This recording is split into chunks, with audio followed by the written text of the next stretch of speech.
8 minutes et 20 secondes, c'est le temps en moyenne que met la lumière du soleil pour arriver jusqu'à la Terre et nous offrir la vie, la chaleur et depuis peu l'électricité.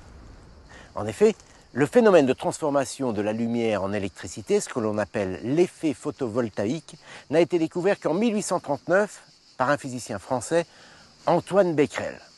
Les premières cellules photovoltaïques ont vu le jour un siècle et demi après et aujourd'hui, les panneaux photovoltaïques fleurissent un peu partout autour de nous.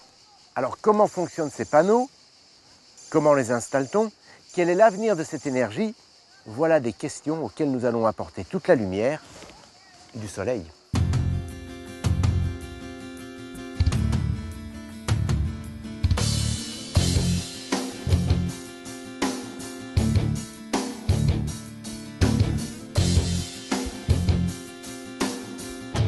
Le fonctionnement des panneaux photovoltaïques repose d'abord sur le matériau dont ils sont constitués, le silicium.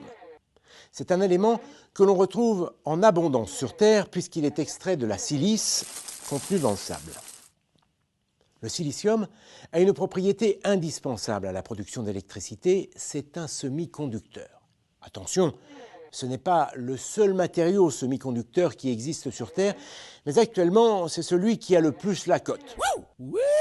Ça va, pas la peine de rajouter non plus. Revenons à la fameuse propriété du silicium.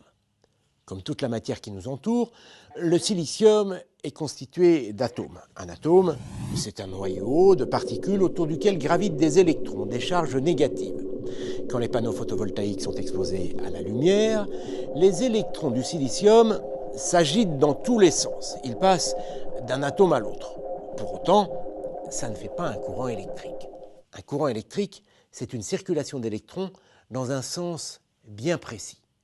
Pour obtenir ce courant, on va doper le silicium.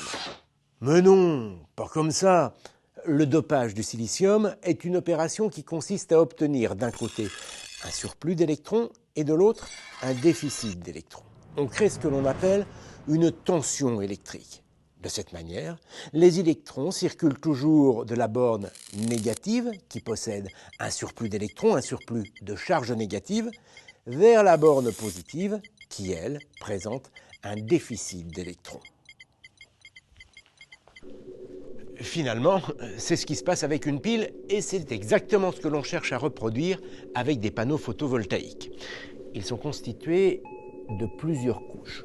Sur la couche exposée à la lumière, on a ajouté du phosphore, autrement dit, un matériau dont les atomes possèdent davantage d'électrons que ceux du silicium. Et sur la couche inférieure, on a ajouté du bore, un matériau dont les atomes, cette fois, possèdent moins d'électrons que ceux du silicium.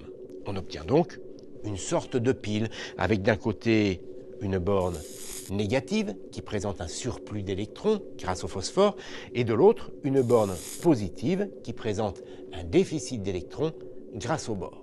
Il suffit ensuite de relier les deux bornes avec un fil conducteur, de placer sur ce fil une ampoule par exemple, et dès que le soleil vient frapper les panneaux, les électrons du silicium se mettent à circuler en alimentant au passage l'ampoule. On obtient un courant électrique. L'avantage, c'est que c'est inépuisable. Dès que le soleil brille, les panneaux photovoltaïques se mettent à produire du courant électrique. Vous l'avez compris, avec les panneaux photovoltaïques, ce n'est pas la chaleur du soleil que l'on recherche, mais son rayonnement. Voilà pourquoi le photovoltaïque est une solution parfaitement adaptée quel que soit l'endroit où l'on habite en France. Certes, la couverture nuageuse va diminuer le rendement des cellules photovoltaïques, mais malgré la présence des nuages, elles vont continuer à produire de l'électricité. La preuve, c'est en Allemagne qui à ce jour possède le plus grand parc photovoltaïque en Europe que l'on produit le plus d'électricité d'origine photovoltaïque. Or, entre nous, l'Allemagne n'est pas spécialement réputée pour sa météo ensoleillée. Bref, vous l'avez compris, le photovoltaïque, ça marche.